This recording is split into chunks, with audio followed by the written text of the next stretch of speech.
Халливын зориулаад шулмын хуран хэлбэртэй амтад кекс хийсэн. Орцонд маань 1 ширхэг өндөг, 100 г сахар, 21 ширхэг буйл самар, 1 чимэг давс, 175 г цэцгийн дос, 1 уут ванили сахар, 330 г гурил орно. Одоо хүнсний скотчнд боогоод хөргөгчөнд ойролцоогоор 30 минут байлгана. Бөөрөнхийлөөд 7 дунд ядам 3 хуруугаараа хэв гаргаад ингээд хуруу шиг хэлбэрт оруулаад өгнө. Цогоор 11 см-ийн урттай байхаар хэвэнд оруулна. Шарга шүгэний листэн дээрээ тавиад дээшээ овоосон 2 хэсэг дээр нь хутгаар ингээд 3 удаа баг зэрэг зүсээд хэв оруулна. Дараа нь ийм буйл самраа үзүүр хэсэгт нь наагаад хумс шиг болгоод өгнө.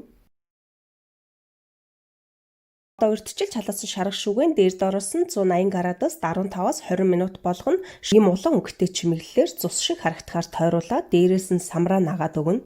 Шулмын хуран хэлбэртэй амтад кекс маань бэлэн боллоо. Амжилт хүсье. Дараагийн бичлэг хүртэл түр баяртай.